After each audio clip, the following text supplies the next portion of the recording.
Okay, I think we are live. And so, good evening, everyone. I am Joyce Johnson, author, speaker, sales champion, and coach, and founder of Y Sales Network. Thank you for joining us tonight for our webinar, Rebuilding Small Business. I have some guests here tonight that I thought would be helpful in the discussion around those that have existing small businesses, as some of us are small business owners supporting other businesses. For those who want to start a small business, I know that there's still people out there that are interested in franchising. I hear it a lot from my friends, and I have been seeking interest in franchise as well. So I have a guy on here that was very helpful to me, and so I asked him to join so that he can talk to you about franchising as well. But this is a good time to, I believe, and I'll let them give their opinion, to start a business. You know, a lot of major companies and organizations were founded out of during time of pandemic and depression. And so I say to you, if you want to start a small business, then go right ahead. And so my role tonight, as I always say, is to inform, educate, and engage you on small businesses in America and the US and what resources that are out there for you. So with that said, I'm going to stop talking and I'm going to have my panel introduce themselves to you. I'm going to start off with the person right next to me, and that's Abigail. Thank you, Joyce, for that introduction, and thank you for having me tonight. My name is Abby Gonzalez. I'm an economic development specialist with the U.S. Small Business Administration, or SBA. I work out of our Houston district office, which covers 32 counties around Houston. So we cover everything from Matagorda County up to Leon County, which is halfway up to Dallas. So that is 32 counties in Southeast Texas. So I will be talking about the resources we have available today and how the SBA can help you. Thank you. I certainly appreciate you being here with us today. I'm sure everyone's going to have one or two questions around SBA financing. Joy, welcome to the call, to the panel. Hi, Joyce. Thank you. Oh, you muted yourself. Hi. Thank you so much, Joyce.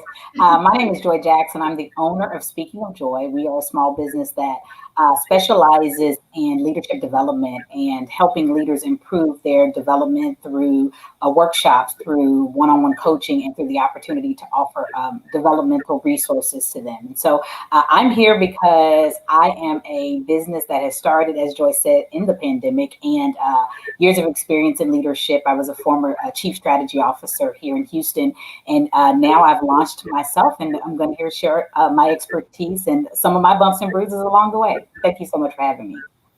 Thank you. Then I'm going to hop over to Dan. And remember, you guys, if you're not talking, to mute your phones because we're still getting that feedback. Hey, Dan. Hi. Introduce yourself to the audience. Can you hear me okay? Yes, sir. Well, my name's Dan Durney. Thanks for having me on the show today. I'm excited to share what feedback or what experience I've had in about 17 years of franchise development. Currently working with a brand called Assisting Hands Home Care, which we have a presence in Houston and 23 states around the United States. And we're in the senior care business, which is proven to be very pandemic resilient, and that's not my dog. Thank you for joining us, Dan. You know, as you know, I was interested in Assisting Hands, and I think it's a great organization. My family's mostly in the medical field, so I was definitely leaning towards that way and decided to focus on this current business. But in the theme of diversification of income, we'll probably be talking soon. So thanks for joining. And then I'm going to hop over to my favorite franchise know-all guy, Bob. Bob, introduce yourself to the audience. Hi, everyone. My name is Bob Terrell. I'm with the Entrepreneur Source. I'm here in Houston, Texas. I run my own small business. We're focused both globally and domestic U.S. as well. We've got a number. I'm a coach, and we've got a number of us across the United States that work with different business operating companies and franchises that we help individuals take a look at business ownership and small business ownership, and basically look to what people are trying to achieve with their goals, as well as their vehicles for success in business, and just trying to help them through education and offerings of information around what are the different types of businesses that there are to offer, as well as the resources that are available to them, including folks like the SBA, legal, finance, etc., and just help them with education on development of small business ownership.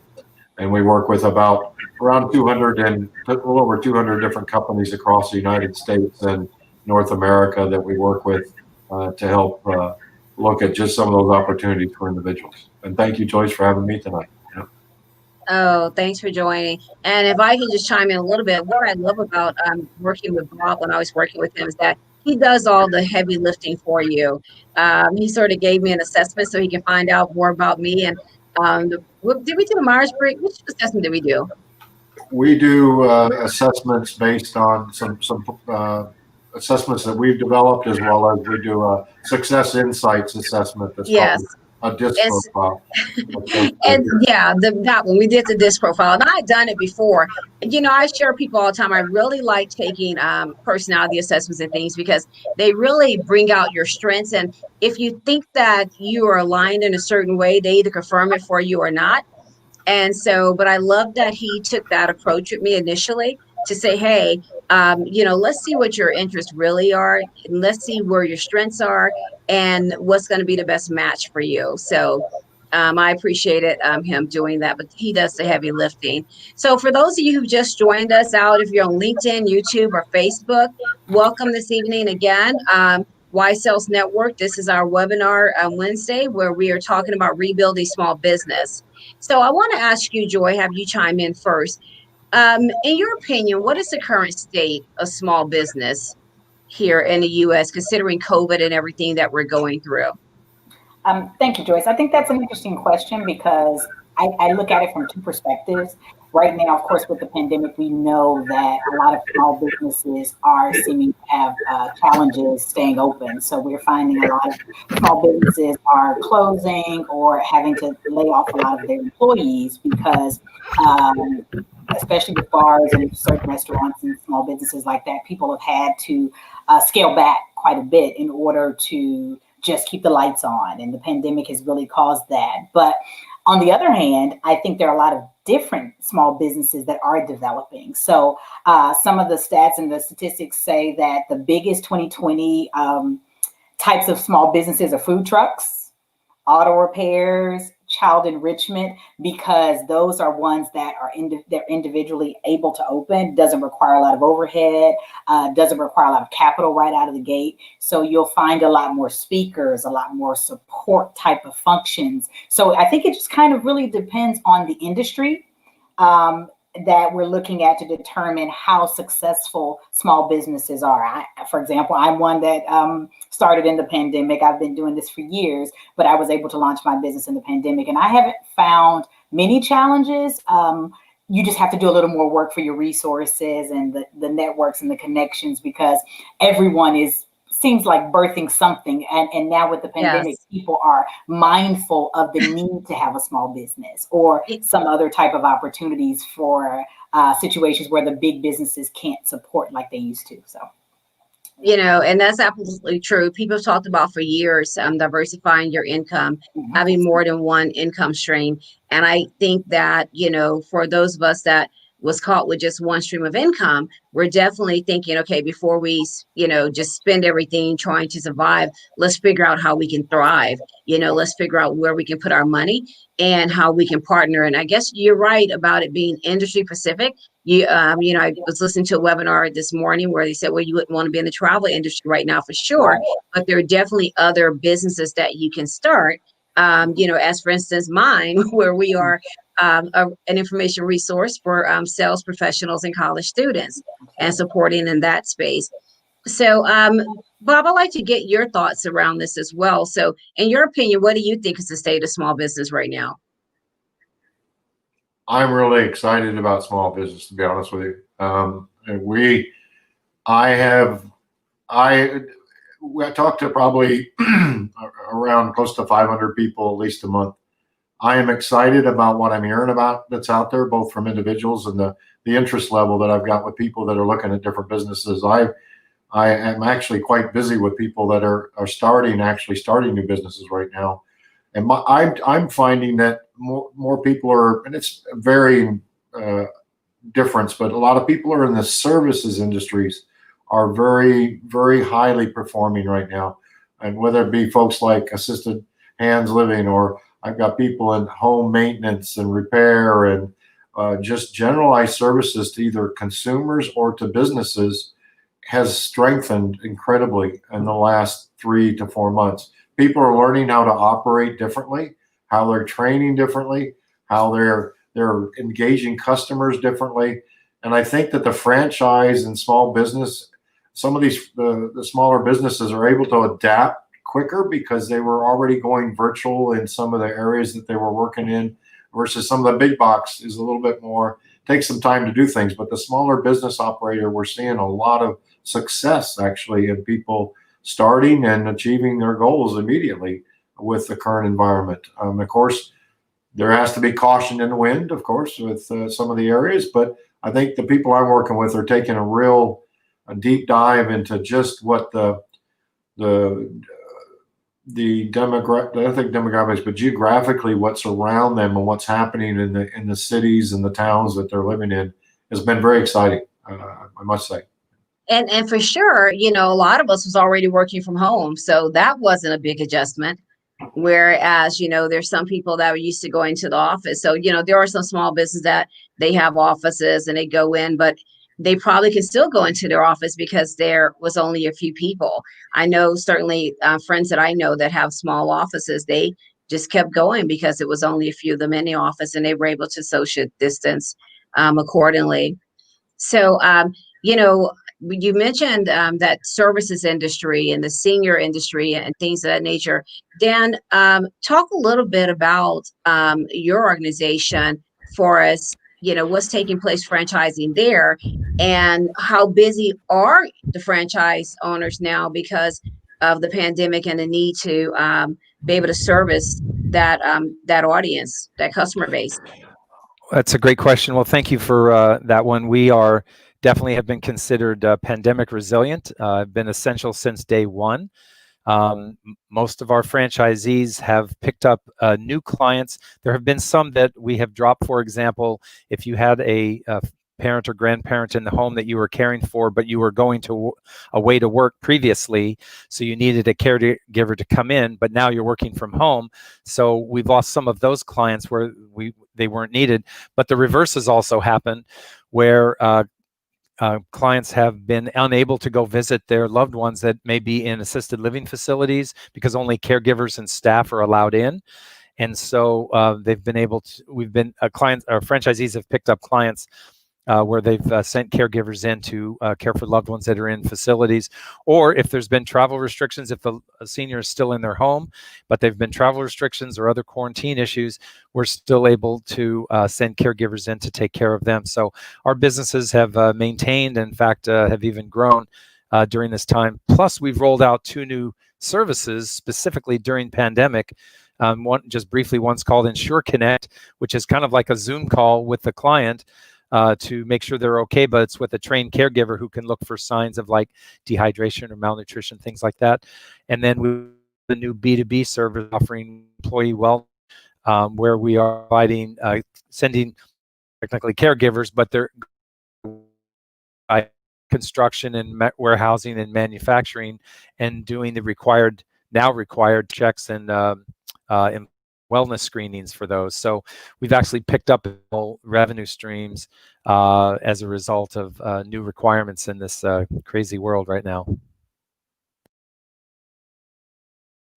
Am I me? Okay, that's great, because I think I got excited about that, because what I'm hearing from you is that while some people are now home, and they're able to care for their relatives, you do have some people who relatives are in the home. I know right during the pandemic, my stepmother began to live in one of the residential facilities. And so no one's been able to go see and check on her, like you said, other than a caretaker. And then, but what I like about what I'm hearing is that now you guys have expanded to that B2B space, right? where people are going back to work, but the companies are needing to do COVID tests, they're needing to take temperatures and have someone readily there to support. And so now it's been an opportunity to expand the business. And what I like about that for our audience is that, to say to you, to find different ways to expand your business. If you're in a B2B space, see if you have an offer that could be B2C, business to business, I should say, for those that may not be, I'm going to use those corporate acronyms, business to business or business to consumer. And so if you're business to business, maybe throw some things on a whiteboard tonight and see if you have an offer or a service that you can offer to the consumer base and vice versa.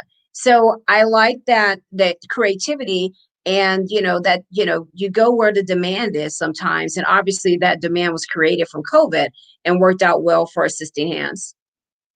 Definitely. And I would just also add a comment in behalf of Raw Franchising is that franchisees are small business owners too, despite the fact American Express does not seem to believe that, and I hope they hear this. Stop it! But yeah, there goes your American Express sponsorship right out the door. There it goes, right out the But the franchisees are small businesses as well. Yes, there are some corporate-owned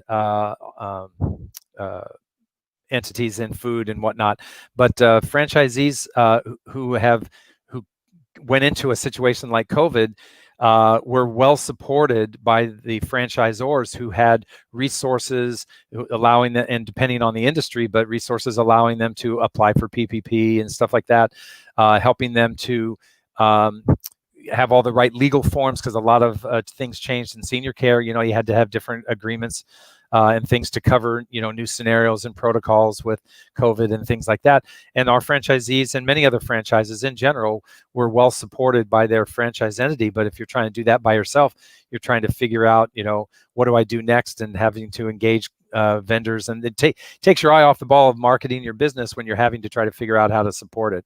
So that's just definitely a little plus for eye off the franchising. ball, right? Now, I'm the sales champion here. So I'm like ABC, always be closing business. And I can tell you from my own personal experience, I have to be mindful every day to connect to someone and to sell my business, because we're pulled in so many different directions right now, right? And so another thing I heard you say is that when you are a franchise business, there are some corporate-owned franchises, but you are a small business owner yourself. And we were chatting before the call because, and again, those of you who are joining us, you're at Y Sales Network, and we're talking about rebuilding small business. So what we were saying before the call is that a lot of the grants that have come out at the city and county levels are not allowing for franchisees to apply because they consider that they're up under that franchise umbrella. And I found that very interesting. And so great way to pivot right over to my good friend Abigail here, who's with the Small Business Administration, and ask her, Abigail, so can you share with us some of the offers that the SBA have for small business owners, and maybe something special that they have or a way that they can support franchisees? Yes, thank you for that question. So specifically for franchisees to receive SBA funding, there is an SBA franchise directory that the franchises have to be a part of in order to be eligible. So I would encourage franchisees to check into that online, and I can share the link in our chat once I'm finished speaking here to see if your franchise is included. If not, there is a contact that you can send the information over to so that the franchise is included if it's not already there. So I would encourage franchisees to do that first. But in general, the SBA has an abundance of resources available for small businesses. A lot of people associate us with one thing or another and may not know the full range of our resources. So first of all, of course, everyone knows that we provide assistance during times of disaster. That's typically after a declared disaster, like a natural disaster such as Hurricane Harvey or a tropical storm. But right now, of course, our priority is assisting the businesses survive the current pandemic. And we've done that through our programs like PPP, EIDL, the Economic Injury Disaster Loan, and other resources. But in general, we also have general business loans. So the SBA loans that help people start or grow a business, or earlier got a question about buying a business, that is also available through the SBA. So we're happy to assist with that information. And a couple of other things that people don't usually think about when they think about the SBA include counseling and federal contracting. We have a range of resource partners who offer free and virtual business advising to small business owners. So they can help you create your business plan, your marketing strategy. They can even help you understand the different SBA financing programs. And those in Houston would be the Small Business Development Center, SCORE Houston, and the Women's Business Center. So again, those are all free and they're available in English and Spanish and some in other languages. And lastly, federal contracting. If you're interested in winning contracts with the federal government who buys all types of services and products, we're also able to help with certifications to help people achieve those goals and to win those federal contracts. So in general, I mean, the SBA, if we aren't doing something directly, we're able to connect you to the resource, such as one of our partners who's able to help you directly to help your business. Now that's I'm happy you shared, that much detail because as you say, everyone always has an idea of what they think you do, right? Even with me, someone sells or college student, or she doesn't do that, and I can work for one of the largest companies ever, but everyone has one thing they believe that you do. Now, I knew 2 of 3. I did not know about the federal contracts and been able to help individuals get federal contracts. So, Yes. So that's very interesting. I may go take a peek at that myself and see if is any of that service based or is that delivery? Is it product? It can be both. The United States as a government buys all types of products and services. So I'd encourage you all to check into that. There are certifications that can help you win contracts. They're not required to do business with the federal government, but they can help, such as the Women-Owned Business Certification, a Disabled Veteran Certification, Hub Zone, and our 8A Business Development Program, which specifically helps businesses develop and increase capacity so that they can utilize the program to win federal contracts. We also have a surety bonding program, which functions very similar to our 7A loan program, where we guarantee the bond so that the bonding company will be more willing to provide the bonding to a small business. And for those of you who are unfamiliar with contracting, you're usually required to be bonded to guarantee that you're going to complete a project, that you're going to complete the maintenance on the project, and other requirements. So we also assist with that. But yes, federal contracting is one of the things that we assist with too. We have an entire division in our office that specifically helps with those contracts. Well, thank you for sharing that. I need to get on your calendar now. We got to sit down and talk because Absolutely. One thing I have been talking about doing is getting certified. But then took a course. I went to school this semester, and after that, I had no more brain capacity. So I'm going to call you so that I can go ahead and get the business certified and accomplish that. One other question: how long does those certifications normally take? It depends. For example, the Women-Owned Business Certification is technically a self-certification process where you submit everything online. And right now, the regulations just changed, so it may be taking a bit longer to process. But it will depend on which program you're looking into and how quickly you're able to submit all of your documents. While we're on that subject, I'd also like to point out that the federal certifications that I'm referring to are going to be different from those that are offered by the City of Houston, for example. The City of Houston certifications are another route that you're able to go, also free programs, but those would be accepted by the city, whereas ours are accepted by the federal government as well. So some people may choose to do both, and that's beneficial, or you may choose one that is more beneficial for your business. Awesome. Thank you for sharing. Joy, I know that you have worked with a lot of businesses in your previous role. One thing she just brought up was women-owned business, right? And we just happen to both be in the city of Houston, and Bob's in Houston, Abby's in Houston. Dan, where are you? I'm in Climate Challenge, San Diego, California. You know what? We don't want to hear about it. No. We're doing good. The weather's good in Our Houston. weather We is love great it now. too, Dan. But anyway. Let's see, today, 72 and balmy. We call that every day of the week.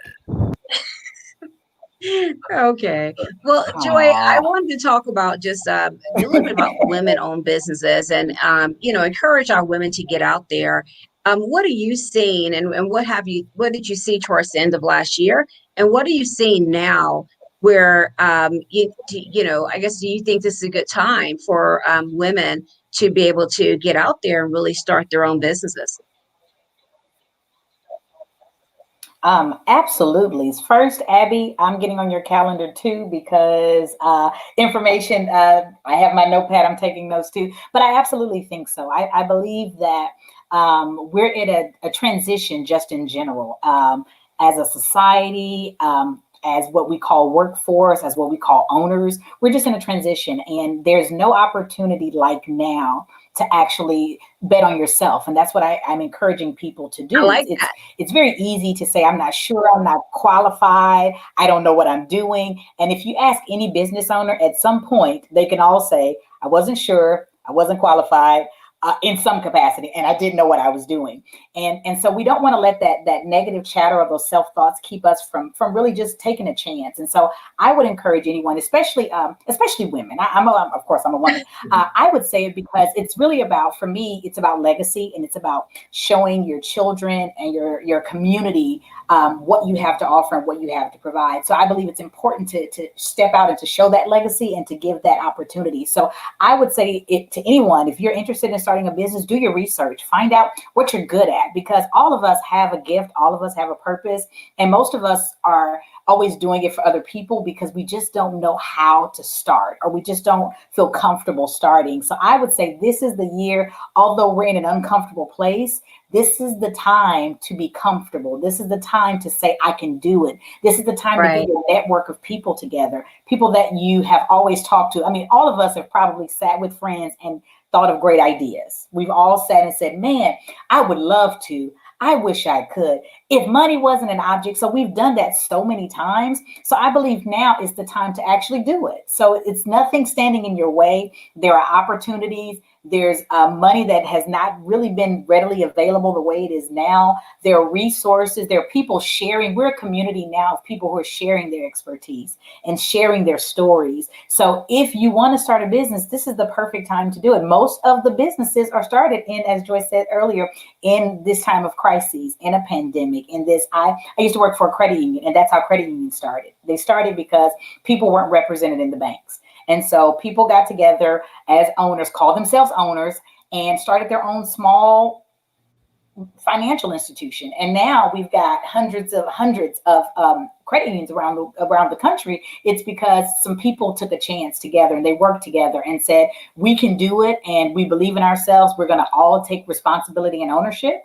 And look at where we are today. So I believe this is the perfect time to really try. I mean, you have no. I mean, let's say we all got time at this point. We're all at home. We're all in front of a computer. So do a little research. Look at some things. Do some. What are you good at? And identify those things. Start writing those things down and see if there's a business in it, because there's a very good chance that there is a business in you. You just got to bring it out.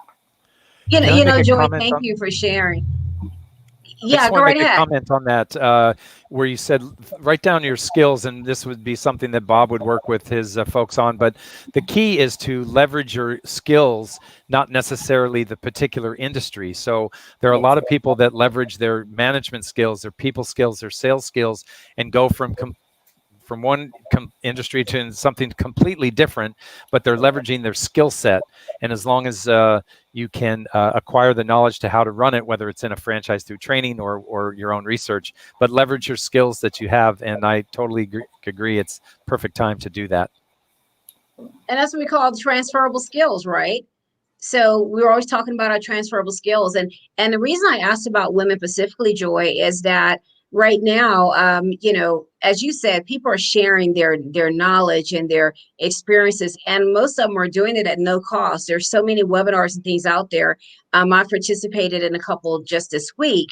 So, but what I'm hearing from the ladies that are moms and they're at home with the kids and things, that they're really at a crossroad where they are thinking that they want to walk away from their jobs and start something on their own, so that they are not faced with the challenges that there are now. Like, for instance, I have a friend that her company actually wants her to go into work, right? And then when she has to homeschool her kids later, they say, okay, well, we're going to be flexible with you and we're going to work with you on this. But then they throw out these things like, well, we are still paying you. If you can't be on a conference call during the time that your child has their Zoom call, because the kids are actually on more Zoom calls than we are now. Yes. And so that's why I specifically, asked the question around women, because I'm hearing that from so many different women about what they're doing. I can just share that when I left corporate, well, before I even left, because I wanted to leave at the end of this year anyway, but I asked myself, what does the world need from me, and what's my skill set? What can I offer, right? How can I support? And I think if you start there, and then I don't remember how I connected with Bob, but then he got me looking at some franchises, which I had an interest. So I think, I personally think that it's a good time, but I want to hear from someone else. Well, and I will say I am a mother of two of twins, and we're at home all day, every day together, which is a blessing. But it will cause you, especially if your children are of school age, even if they're not, as a woman, it's really causing you to identify what your priorities are. And traditionally, we've always been the nurturers and things like that. And that role really hasn't changed. But the amount of time, because before I was let go, I was working as a C-suite and executive and trying to be at home with my children. And it's a conflict that a lot of people are trying to balance right now. And it's really hard. And at times you have to figure it out and you have to decide what's important. So I could see why a lot of women, a lot of people in general are really concerned about what their next step is, because eventually we will all have to go back into the office eventually, Right. or be faced with the decision to go back into the office. And if you have that decision and your children are still at home, or, COVID will probably be around for a while, what do you do? And so a lot of people are in the mindset of, okay, can I do something from home? Do I have a transferable skill? Do I have some way to leverage? Because companies and the economy is going to have to get back to the booming place that it was. And then there's some jobs that are going to require people to walk into the office. It's just industries where you have to go in every day. And so how do you navigate that? So I think a lot of people are at that crossroad, are really saying, what does my next 10 years look like? Because this pandemic has accelerated our virtual opportunity. All those things that we've never thought about before are on the table every day. And that's something that we have to consider. So I think people are going to be all on the also making table. some very tough decisions to decide how. Uh-oh. I think we lost Did I her. freeze or did Joy freeze? Joy froze. Uh-oh. It was a good shot though, So right? I'd just like to add to that I'm here. while Go right while we ahead, wait for her to Abigail. come back. Back Oh, in. go ahead, finish up, Joy, now that you're back. She probably finished, but you froze on Okay. us for a minute. But Abigail, go ahead. Yeah, I'd just like to add to that. I think those are all Go really ahead. Go ahead. good Abby. I was there. Go ahead. Okay. That is the entire reason we have a women's business center. We have one in Houston who provides specific information to women. So women who are trying to get certified, women who are trying to build a business from the ground up or possibly grow their own business. So they are there to help. Our other resource partners also have female advisors. Some women prefer to receive that advice from another woman, which is understandable. And then going back to that woman-owned business certification, that is a set-aside program under the federal government, which means that a woman bidding on a contract will be competing against other women-owned businesses, not against the full range of small businesses who are competing for that contract. So that's another way to possibly expand that business and really get to know what it is that you're trying to do with your consumer base, with your products, with your services, and really grow from there. So those are all resources that are available. And again, I think something everyone here has touched on is take advantage of those free resources, especially right now when we have all of this access to free information via webinars and conferences such as this one. So just don't hesitate to reach out for more advice on that. Can I give a quick Right. shout out I to certainly SBA? will. If I can give a quick shout out to SBA, in San Diego, there was a program hosted by the SBDC, and they had corporate and government contractors that were up on the panel begging the people in the audience who had small businesses that could get certified, because they had to do a certain percentage, they had to award a certain amount of their business to those that met those criteria, small, disadvantaged, and the veterans, the disabled veterans, all of those. So they were literally begging members of the audience from That's all absolutely across. right. Yeah. Yes, So we do those are have great to programs. award. Yes, we do have to award 23% of all federal dollars to small businesses. So this is a law. We have to do that. So we do work with federal agencies to award those federal dollars to small businesses. So the money is there, the opportunity is there. It's just jumping in and taking advantage of it. Great. So for those chiming in on other networks, I know as I mentioned, we're on LinkedIn, YouTube, and Facebook. You have joined YSN, Y Sales Network, and we are talking about rebuilding small businesses.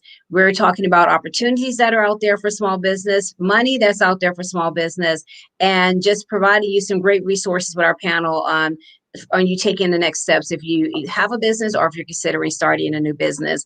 And so, Dan, I want to go to Bob. Bob, I want to talk to you right now.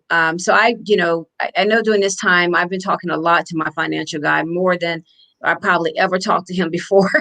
I'm like on the computer watching my money, and so I, and so I actually was having a conversation with a friend, and I was telling her, like, if you want to go ahead and go into a business, I think now is a good time for you. I think it would be well worth it for you to leverage some of the funds that you have and invest or what have you. But with that said, I know, some people, some days the market is up, some days it's down. The real estate market is doing good. Interest rates are great. What is that from a franchising perspective? What are you guys looking for a person to qualify? Because I think some people just think that they don't have the resources, or that owning a franchise is just way out of their league. Can you share? Sure. And if I wanted to give a shout out to the SBA too, to Abby. SBA. You just real quick. I get a subscription to the SBA, and I don't know if Abby said it, but they've got some great virtual conferences that are coming up. They're all the month of October. Abby, I think you're aware of them. They're talking about COVID. They talk about the different things and programs that Abby's talking about, but they're very easy to access. You can get just go to the SBA.gov and you can tie into the Houston local chapter, and they'll send you updates every week. They'll give you an update of what's going on for the SBA, which is kind of nice. Absolutely. Thank you for that shout out. And you can subscribe for our email updates on our website, and you'll receive them almost every day. Not every day, but every couple of days we do send out a newsletter with all of our events, and there are a ton of webinars going on every week. I'll sign up since it's not every day. I'm going to get signed up right away. No, they're really, Bob, what are you good. guys looking for when people are wanting to franchise? What are you wanting their financials to look like? Can people actually borrow money from their 401ks to participate, et cetera?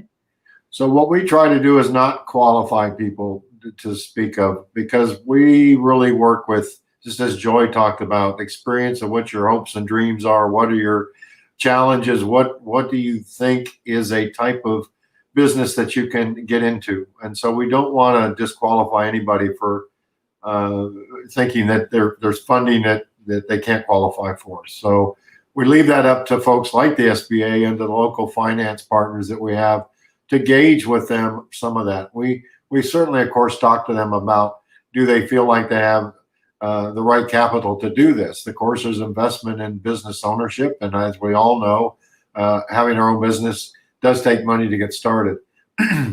But we don't try to spoil the dream, should we say. I think it's important for people to understand that there are opportunities. There are different varying opportunities that are out there, and you need to understand what your position is.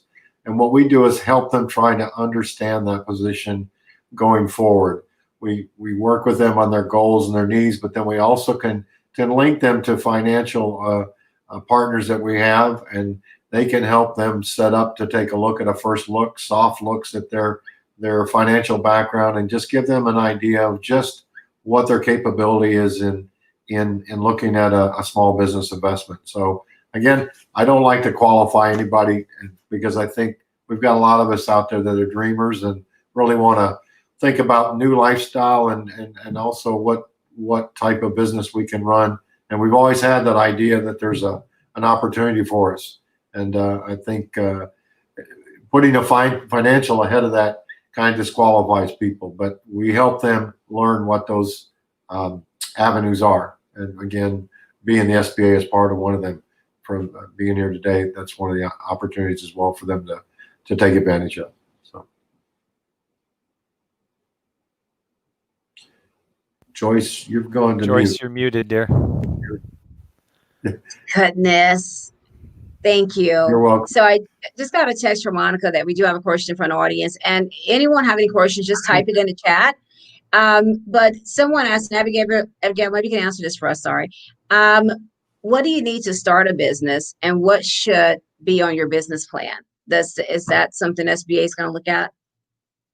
Yes, absolutely. I think anytime someone asks us how to access funding, we first ask, do you have a business plan ready? That's so important because a lender, and just to rewind a little bit to make sure everyone understands, the SBA doesn't lend the money directly to the business. We are not the bank. We guarantee the loan through the bank. So the lender, you have to go to the bank. The lender provides the loan, but the SBA guarantees it. So you do still have to speak with the lender, and a lender wants to make sure that they're making a wise decision by lending you money. And they do that by looking at your business plan to make sure that you have done your research. What is it that you're doing? What are you offering? How are you going to pay for this business? How are you going to make money? How are you going to pay for the loan? So that is where our resource partners come in, the SCORE, SBDC, the Small Business Development Center, the Women's Business Center. All of them offer all of this assistance for free. They can help you bring your idea to life, put it on paper, and make sure you have that plan. And that business plan will include your financial projections, your cash flow, all of the information that's really going to help you access a loan. So a very great question, and I'm glad that that's on the top of their heads because sometimes entrepreneurs will jump the gun and jump from one thing to another without making that business plan that is so important, especially when it comes to accessing loans. And, and I always say, put a plan together, right? And, make sure it's smart, as we say in corporate, a smart plan that, specific, measurable, attainable, realistic, and time bound.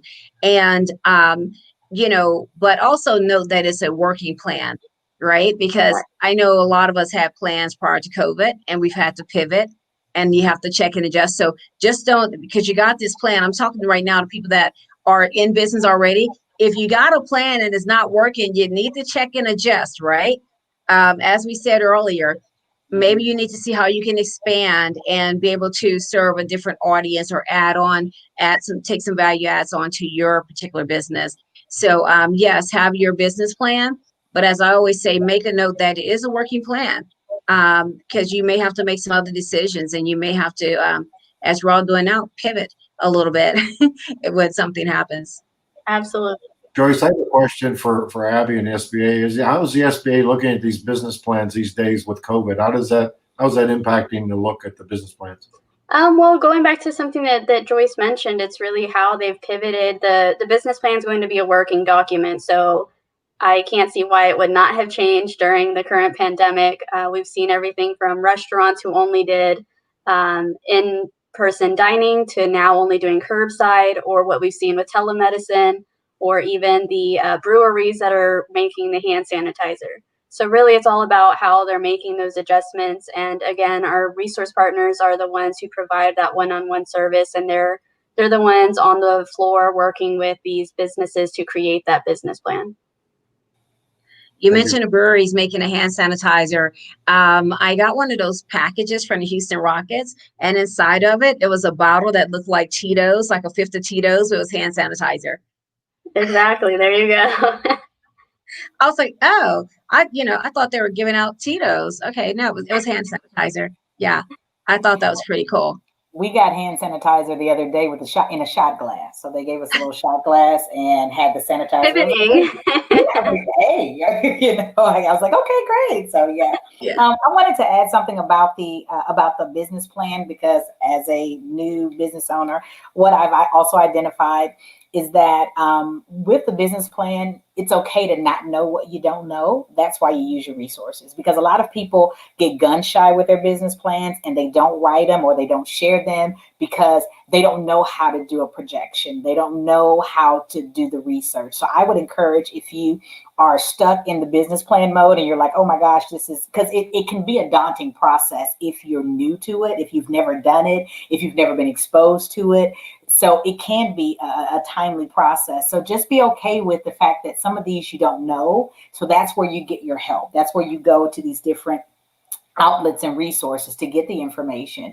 And some of it will be a guess, if you haven't really done your research. So be equipped with the information that you need so that you can make some good predictions and have a good plan. Although you're going to be modifying it as you go along, but it helps you stay on track and on target to even know what's successful or not. Because if you have no plan, you're just throwing ideas out there, you'll look up and 20% of the businesses in the first year fail. And part of the reason they fail is because they don't have a plan. It doesn't mean the plan has to stay. It just means you need to have some target goals, some things you're walking toward, so that you know when you're on track or when you need to course correct, because you wouldn't know if you don't have anything in front of you. So get a plan, do the best you can, admit some areas you don't know, get the resources that you need to get those answers so that you have something to work with as you're starting.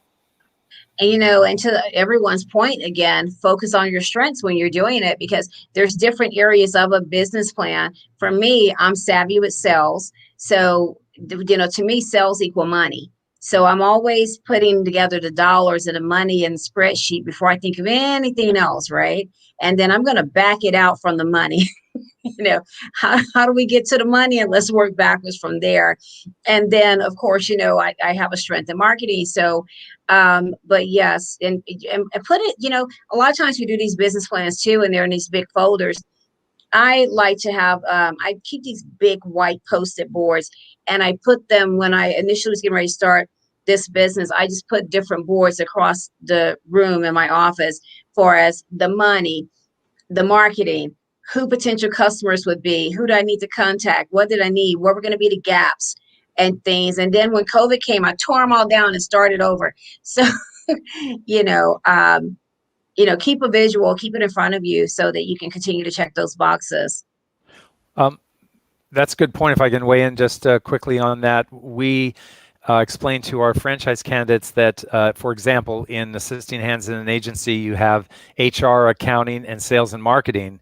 And we explain what each of those three functions do. And then I just tell them, do what you do best and hire the rest. And that would be part of your plan. If you're the marketing person and building awareness of the brand in the market, then you do that. And you're going to need someone to be the admin and the coordinator, scheduler that's in the office working with the caregivers and the clients. Then you'll have to that into your plan, unless you've got partners that you're working with. But if it's just one person, you're going to need to have three. And so based on what you do best, then you need to allow for the rest. Absolutely. Focus on your core and outsource everything else. Don't try to be it all. That's what I say. Focus on your core and outsource everything else. So I wanted to, as we wrap up here, if anyone has any questions, pop them in the chats on the different platforms. I see my friend Christian is chiming in, but I don't have my glasses on, Christian. Monica may text me what you said. I think you said you're looking for some, you've had to pivot in your online business and you're looking for marketing support. How does the SBA and other lenders look at this versus looking for capital? So I know one thing, Christian, I went to SBA one time and they actually have business plans there for all types of businesses. And they're successful businesses, big business, Fortune 500, whatever. They started as a startup and then they, grew into these different businesses.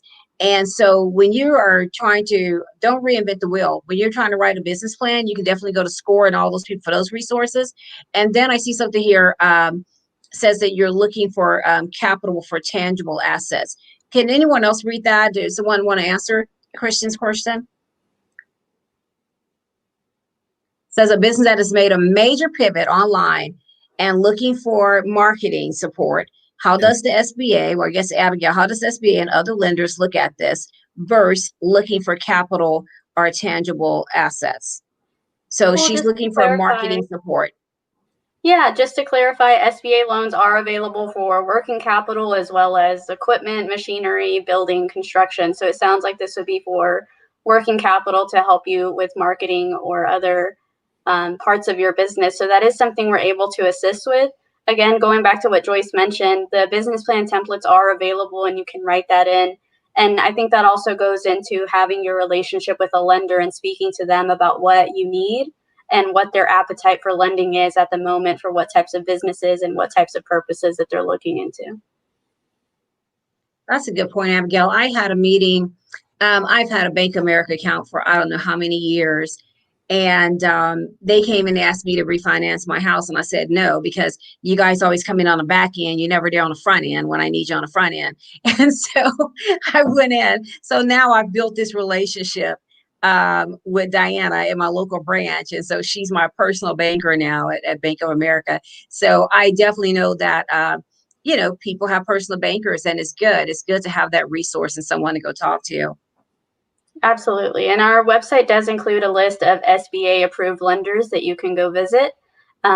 Before COVID, it was a lot easier for us to host these events where we would introduce the businesses to the lenders so that they could create these businesses. We have not adjusted that to fit the current virtual needs, but we're hoping to soon, because that's a great way for businesses to meet lenders without obligation of taking any type of loan, but to get to know them and see what their requirements are and what their appetite for lending is if they're looking to lend to a specific industry, new or established businesses. So that is something I recommend. Get to know the lenders at different banks so that you are aware of what they are looking for. Yes. And Monica, any other questions out there? Okay, I don't see anything. I was able to read questions and I didn't put my glasses on. So yeah, that was good. You did great. Did I squeeze my eyes? I was like, but anyway, I felt like I was about to have some tears come out of my eyes. I was focusing so hard. But anyway. But again, for those out there, you've joined into Why Sales Network, Rebuilding Small Business, our panel discussion for tonight. We have a great panel of folks on here to answer questions for you. And if you have some questions after the fact, just send them to us through our ysalesnetwork.com.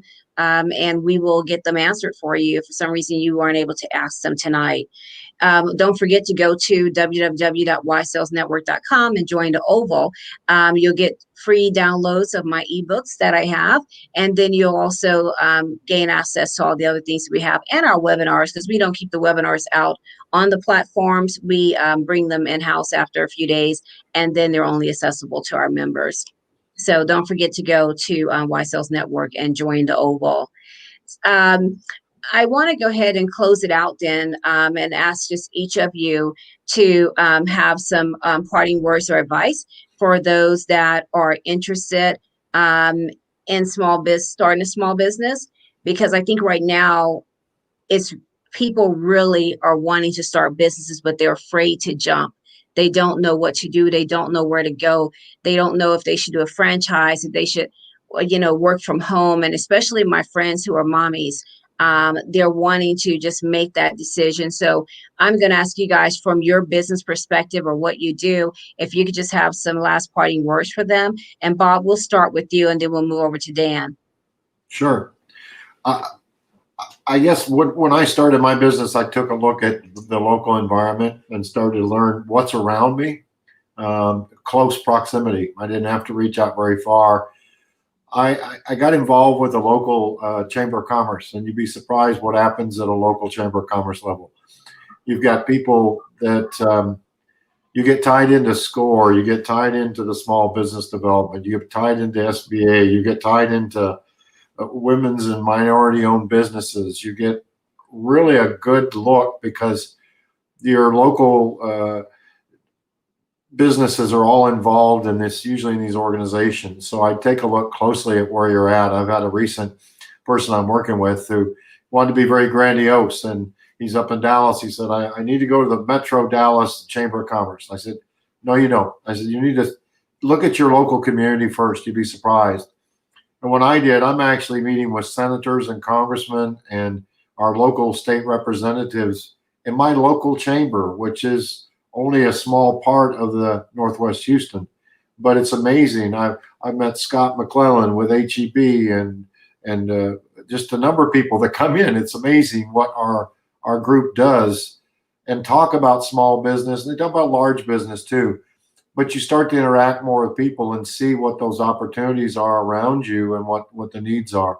And I recommend that a lot to any of my candidates I work with. I think that getting a perspective of your local environment, and if you're going to open a small business, understand your local market and get to know the people in your market, because it's all about people. I know it's a little bit more difficult now with COVID, but we're all staying 6 feet apart in group gatherings, and they're not as big as they used to be, but and we're working virtual, but you'll still find that everyone's adapting to that and trying to develop ways to do business, because we have to. I mean, that's what the economy is about. And I challenge everybody to take a look and believe in yourself. As Joy said, there's things that are new and inviting, and that's what we're trying to look at, as well as all these businesses are changing and adapting, and there's some really neat possibilities out there for everybody.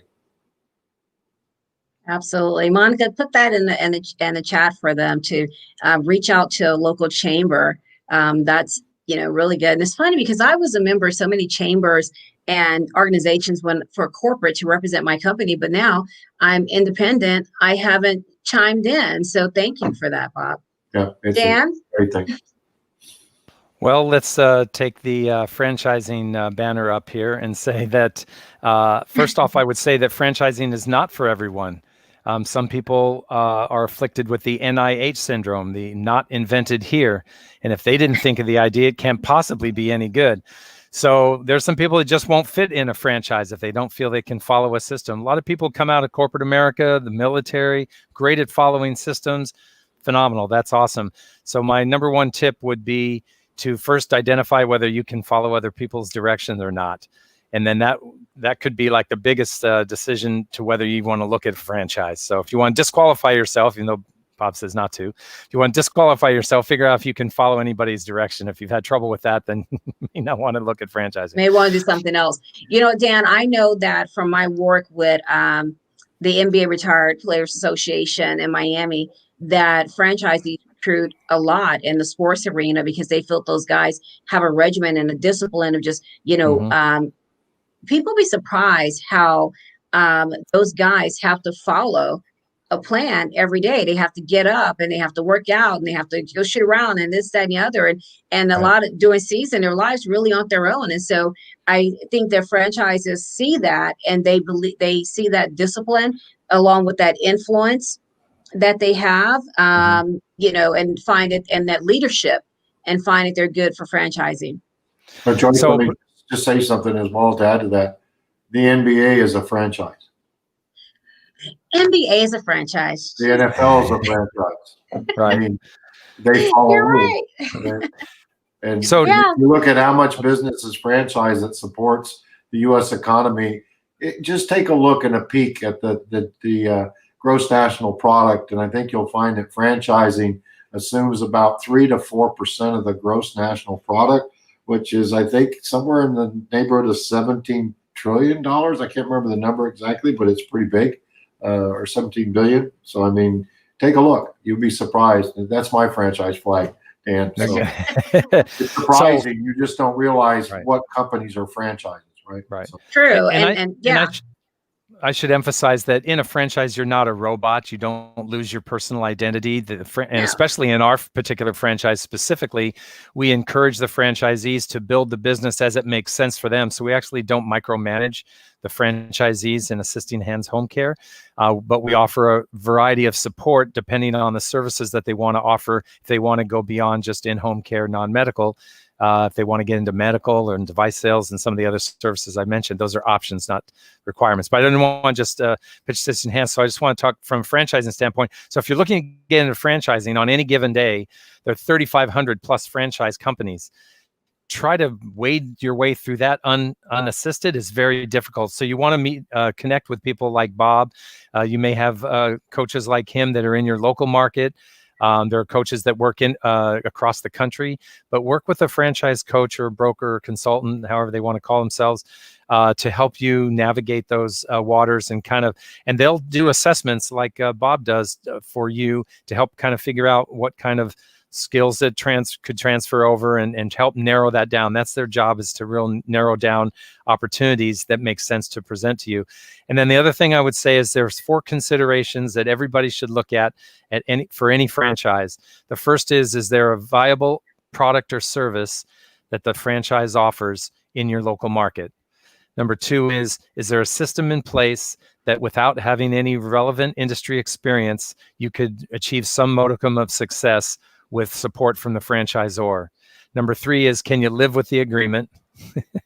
And number 4 is, when you go to the discovery day and you meet the management of the company, do you have a gut feeling that their number one concern that keeps them up at night is your success as a franchisee?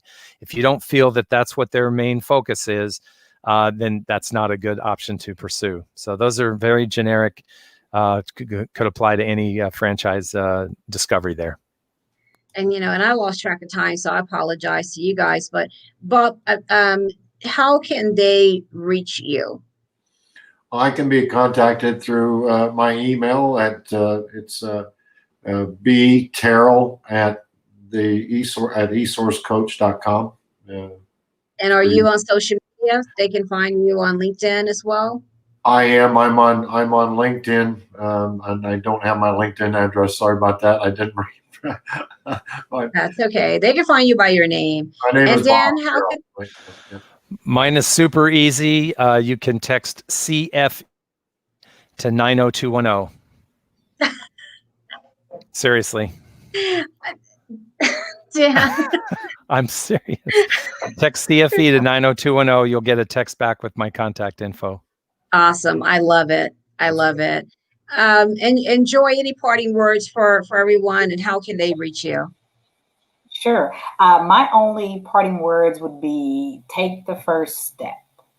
So many times we stay sitting on the porch. So many times all of our businesses are ideas, and we have to have something happen before we really take the first step. So my advice is, do it and leverage your resources. You have a network of people around you right now who, if they can't help you start your business, they know someone who can.